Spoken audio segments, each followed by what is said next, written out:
Þriðja ár. Þriðja árið hefst á því að Harry blæs frænku sína upp eins og ofvaxið bláber eftir hún hæðist að móður hans. Þar sem ólöglegt fyrir unga galdramenn að beita göldrum endar það með því að Harry fer á flótta. Það endar með því að hann sýknaður af sjálfum galdramálaráðherranum. Svipað leyti kemst hann að því að fjöldamorðinginn Sirius Black ætlar sér að drepa Harry. Herra Weasley lætur Harry lofa því að hann muni ekki eltast við Sirius, sem hann gerir. Á leið í skólann fær Harry að vita að vitsögur, ægilegar ófreskjur séu á verði umhverfis Hogwarts skóla til að vernda nemendur fyrir Siriusi.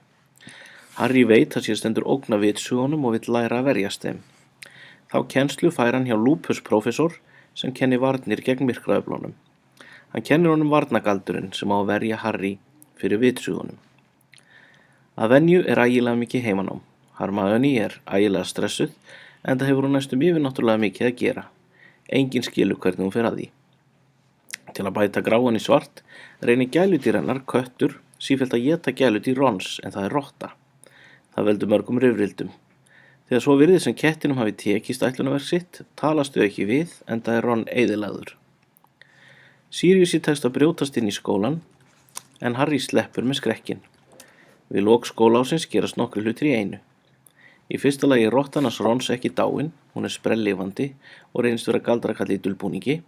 Galdrakallinn Peter Pettigrew dulbjó sig til að geta njósnað Harry og vin hans fyrir Voldemort lávarð.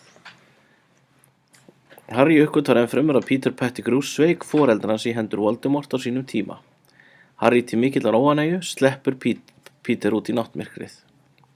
Í ljós kemur að hinn meinti fjöldamorðingi Sirius Black saklaus og alls enginn fylgismaður Voldemorts eins og álitið hafði verið. Þvert á móti hann guðfaðir Harrys.